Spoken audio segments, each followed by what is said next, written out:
Hello everyone, my name is Jeff Neville and welcome to Selective Imagery. I started taking pictures when I was 7 or 8 years old, and I really shoot just about everything. And here's some samples of what I take, whether it be sunrises, alligators, birds. It's what I do a lot of right now. But I also do macro. I'll do small animals, and I'll do street photography, and I'll use my old cameras to take some black and white photos with. So here's a sample of one of my cameras coming up. So I'm a generalist, but right now I'm focused a lot on wildlife and birds in particular. So I hope you enjoy my channel, and let's get right to the show. Welcome to Eels, and Shrimp. And I know what you're saying. This first clip doesn't have anything to do with any of that topic. But what you're seeing is a view from the doorway in my office/bedroom area on my second floor of my house. I have a small second story porch, so I opened up the door. And I've talked a lot about the weather patterns at Myrtle Beach where we've had some pretty strong storms. And what you're seeing here is the calmer part of the storm, believe it or not. It was a lot worse than what you're seeing in this image, in this video.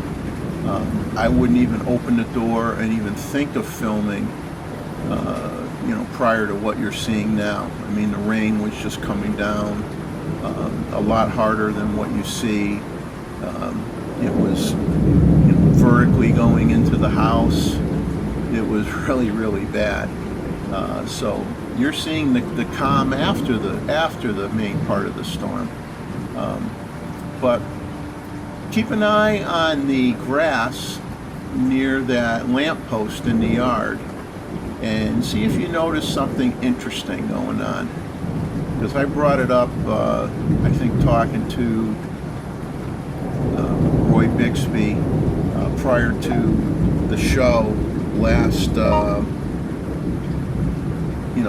Saturday, and I said, why is it that that area of grass illuminates and then gets dark and then re-illuminates again? And I joked and I said I thought my neighbor might have had a UFO buried under the lawn or something that was trying to lift off, but he said it was just a static charge that was in the grass that was causing it to illuminate like that, and then it dissipates and then it gets charged up again. So that's pretty freaky. And I'm like, is there something wrong with the video mode on my camera? Trying to figure out what's going on. But interesting little factoid, as they say. But so this is what I'm looking at when I'm scheduled to go and shoot in the morning. And I'm like, I don't know if there's going to be a shoot in the morning or not. And as it turns out, I did leave in the morning. The skies around my neighborhood were totally dark, but as I drove closer to the park, it started clearing up. And then you'll see some still images coming up of what we saw, starting with something we haven't seen in quite a while. I have not seen wood storks in any quantity lined up like that in a long time. And then here's a whole bunch of egrets and tricolor herons. And you're going to see a quick movie clip here, video clip here. And basically, I'm just panning across the area on the pond side at Huntington Beach State Park in Murrells Inlet, South Carolina. And this was just one of many groups of birds. This was not the only group that was in the pond, but this was in one corner of the pond, and then there was another group in several other areas of the pond. But you could see that there was abundance of egrets and tricolor herons, and they're eating everything. The foreground bird has an eel in its mouth, blurry, of course, it's not focused on that bird. and I'm panning back the other way, and when we get all the way to the left here, you'll see the pocket of where the tricolors are, herons are hanging out. They're not like mixed in with the egrets. They kind of like staying in their own little corner and mingling a little bit, but not throughout the whole pack of birds, let's put it that way. And here's a little blue heron.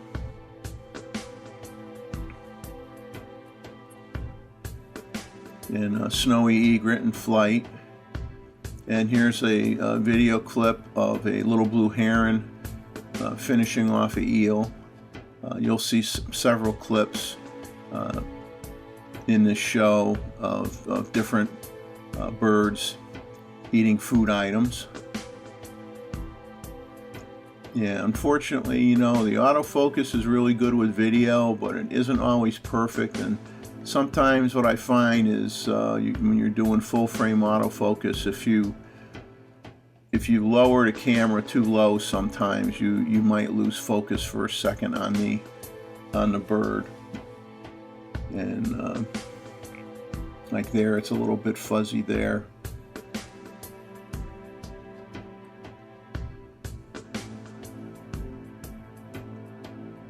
But yeah, eel and shrimp were the main food items of the day, although there were some small fish caught as well.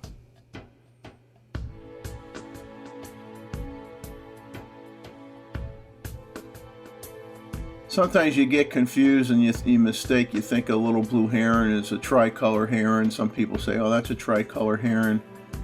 And it's not, because the tricolor may have some similar colors in it, but it has the white stripe, like basically right down the neck all the way down to the chest area. And here's a series of a few bird in flight shots. And now we move on to another little blue heron in the molting stage of its feathers. And you'll see this one trying to get some food.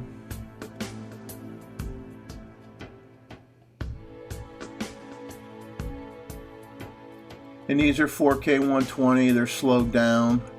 I might have, you know, one video clip in here that I left at full speed, but for the most part I slow it down so you can actually see it strike and try to get the food item. If it's at full speed, sometimes it's so fast you don't really get to see what it got. You know, there's a small fish, it flips it up, it drops it, it manages to go back and get it before it swims away.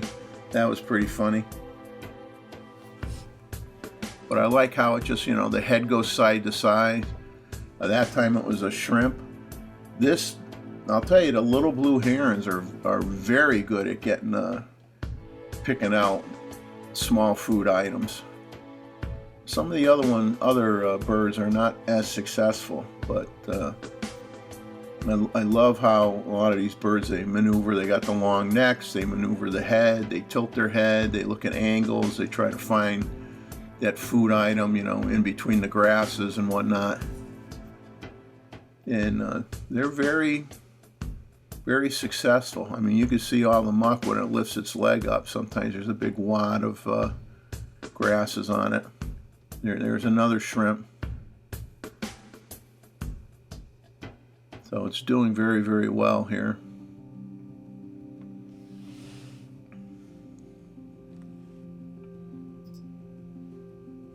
Mama would be proud, as they say.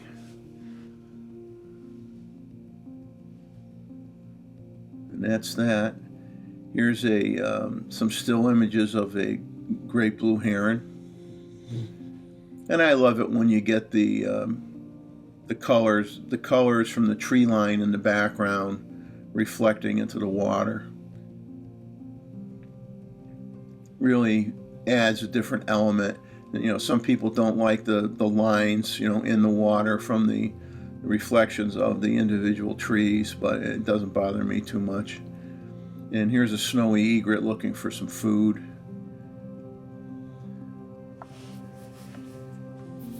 And it's kind of, they all kind of do that little running around routine sometimes. that I think I showed last week in a video with the little blue, like flying around and running around like it was dancing, you know, trying to get food items. A lot of the birds do it to a certain extent, but what's amazing is they could turn on a dime. I mean, and I don't know what drives them to all of a sudden, okay, I'm going to take a quick left-hand turn here, and then all of a sudden they get a fish or they get a shrimp or something.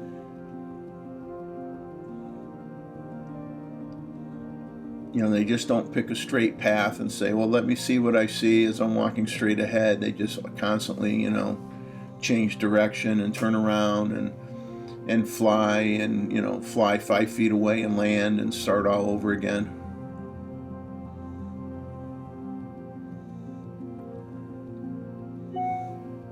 But they are fun to watch.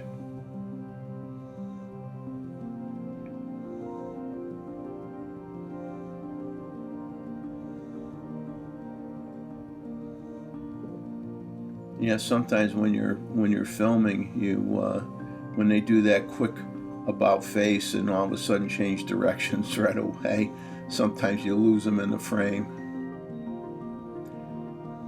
Great blue coming in for a landing in the grasses right against the shoreline. I really like that. The eye was still in focus. And there's a shrimp going down for a great egret. And a little blue with an eel. A couple shots of that. Here's a video clip. This one's a little longer. You'd be amazed how long it takes for them to feel comfortable swallowing the eel. And I guess, you know, if they don't really subdue it well enough, it could cause a problem in their belly, you know. I mean, and I'm sure different species of birds that are eating the same food item have different bite strength. But you'll notice that the majority of the time they have the head of the eel in their bill, and I think they're either trying to you know, choke off the blood flow to the brain, and all the shaking might be to try to, you know, snap its neck or what have you to immobilize it, because they don't want it wiggling that much when it goes down the throat. And they use the water to lubricate the fish to make it go down easier. But the shaking is basically a routine that all the birds tend to do when they have eels, and these are relatively small ones. I mean, I had some videos from way back when we had these giant green eels that were, you know, very large diameter. Lost it there. You think it's gone. It finds it and gets it. The eel thought it had another chance at life. It got dropped, and unfortunately for the eel, the bird managed to pick up on where it was, because the water isn't deep there, so it isn't like it was easy for it to get away. So back to the routine again, you know, grab it by the head area, shake it around. And like I said, sometimes you'll take pictures of it in the bills of the bird, and you'll see, you know, some blood coming out and from the head area, you know, because the bird can clamp down pretty tight.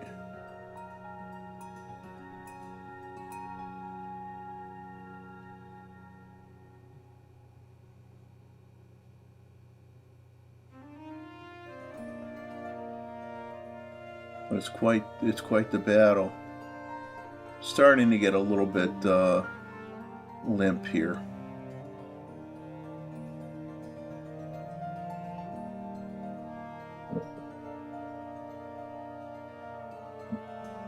There you go. The eel gets fatigued quicker than the bird does, let's put it that way.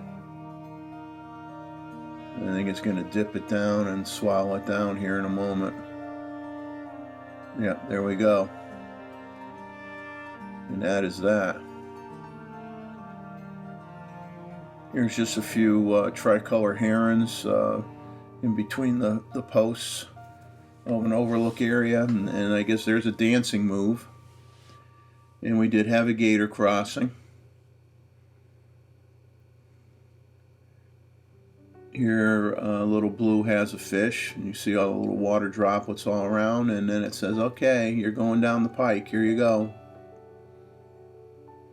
Now here's one that has a shrimp with some plant life, eventually shakes off the plant life and just pops the shrimp down its throat.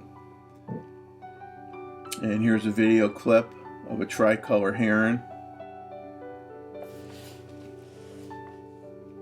flying around, frolicking around, and trying to get some food at the same time.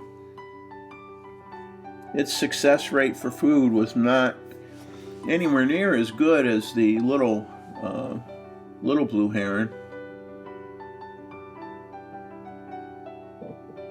Not that it starves to death by any means, but that little Blue, boy, it really seemed to lock in on the targets. Here we go with that flying and jumping maneuvering.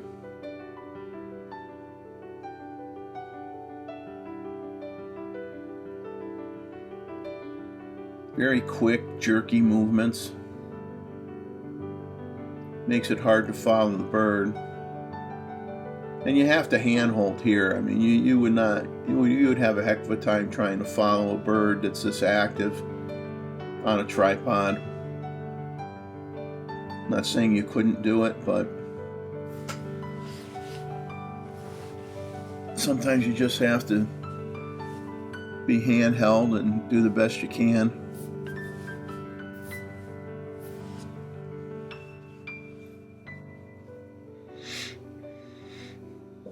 I suppose what some people might do is put a wider angle lens on a tripod and then crop the image in the video, you know. That way, with the wider lens, they won't lose track of the bird, and then they'll just crop after the fact. But I don't do very much cropping with my videos at all.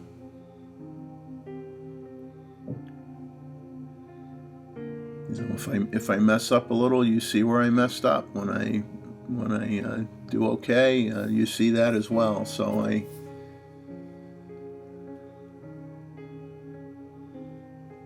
the way I look at it, if I was getting paid for production grade material, then yes, I would be doing a lot more editing than I do. But I'm just trying to share with you the behavior of different wildlife. And I'm not necessarily striving for perfection here. Give you something decent and tell you a story. Here's a little Blue with a shrimp. You got like all the water droplets. This is just cropped a little bit tighter picture. And eventually it gets popped down the throat as well.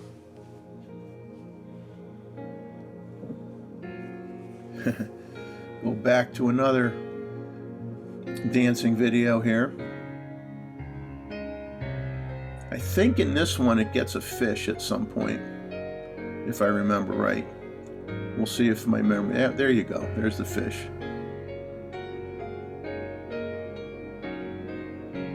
When you have a lot of video clips, it's easy to forget what happened from clip to clip, especially since when I narrate, I don't have a script. I am just talking as I'm watching this before my eyes on my screen, and I'm just going with the flow and narrating as I go. There's some serious moves.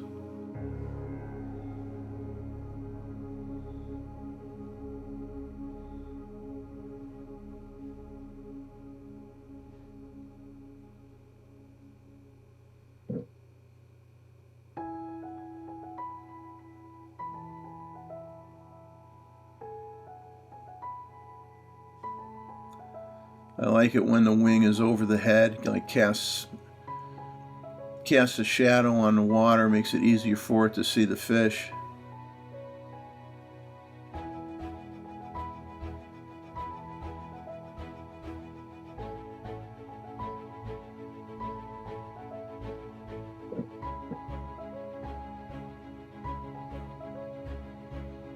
I don't know about you, but I'm getting dizzy watching this.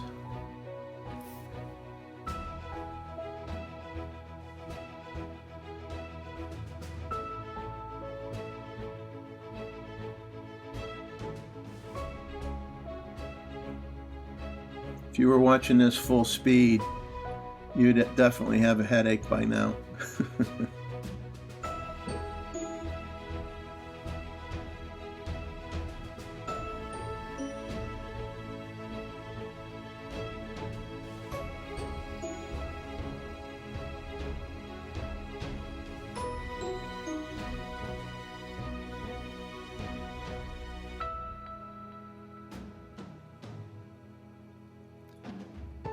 There's another fish going down.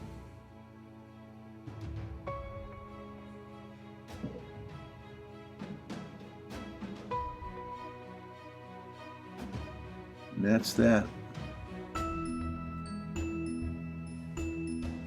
Another snowy in flight.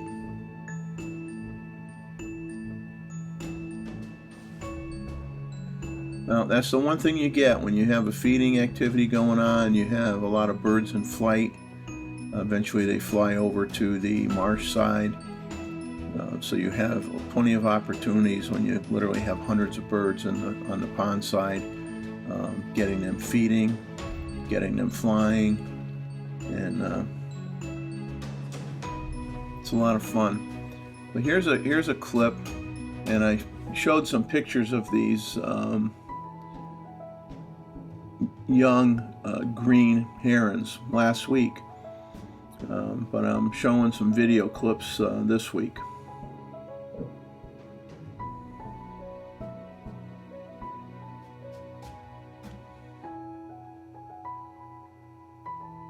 So you have 3 of them here. I get the feeling that these 3 are related. Usually if you have one that's from a different set of parents that shows up, then you get into like a territorial thing where it could get pretty brutal. And these guys will kind of like confront each other and but it's nothing overly aggressive.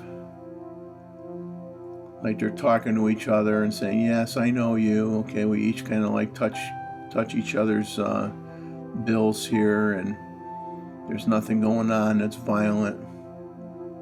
You bite the lower part of my bill, I'll bite the lower part of your bill. The other one says hi, lifts its head up higher than the other 2.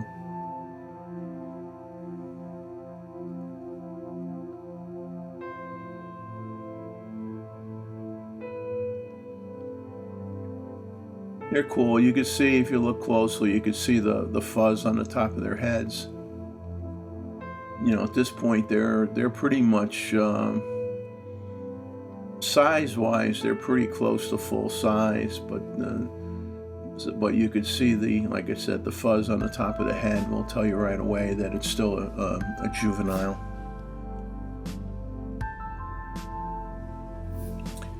Oh yeah. Snowy egret with an attitude. Here we have an ibis. Starting to see some ibis now. We hadn't seen very many of them. Just like it was great in the beginning when you saw the row of the wood storks. We'd have a handful of wood storks, 2 or 3 in one spot, 2 or 3 in another spot. And it's nice to see the wood storks coming back in quantity, and it's nice seeing some ibis showing up now.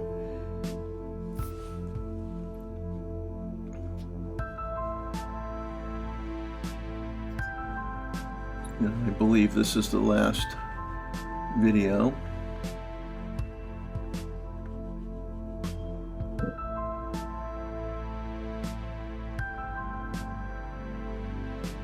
One of the last ones anyway. We're getting near the end here.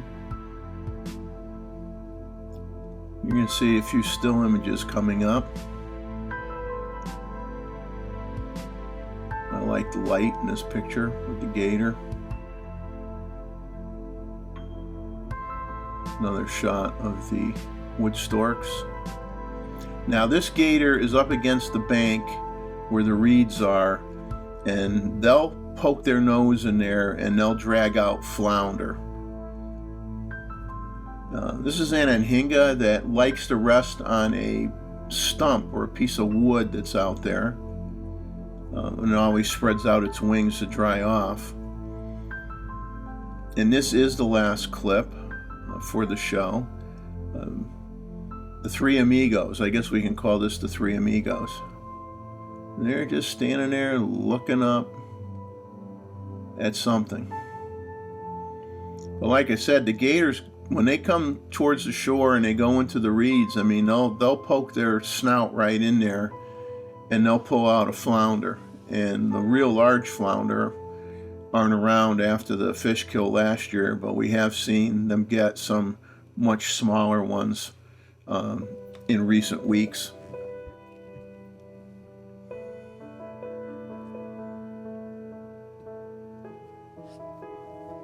Now, in this particular morning, we did not have any spoonbills at all. You know, the week before, you could go there and you'd see dozens of spoonbills, and they might be kind of far out. You might be able to get them, you know, with an 800, 500 would be a little bit short.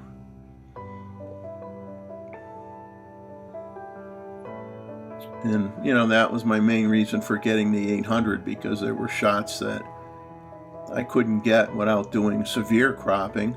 And in some cases, even with the 800, I'm still doing some cropping. But that's the big difference. Some cropping versus serious cropping.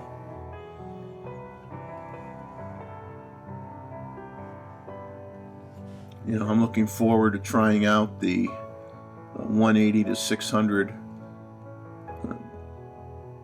Z-mount lens that apparently is going to be available, according to Adorama, shipping the end of August. So I have one on order through Nikon USA, so it'll be interesting to try that out and see how that works with video. And yeah, it's not an S lens, but I think it's going to be surprisingly good, just like the 2 to 5 was for the F mount. Surprisingly good lens. So that's it for the show. So I hope you enjoyed it. Please leave a comment, give me a thumbs up, subscribe if you haven't. It would be greatly appreciated. And remember, enjoy life, capture some of it. Take care, everybody.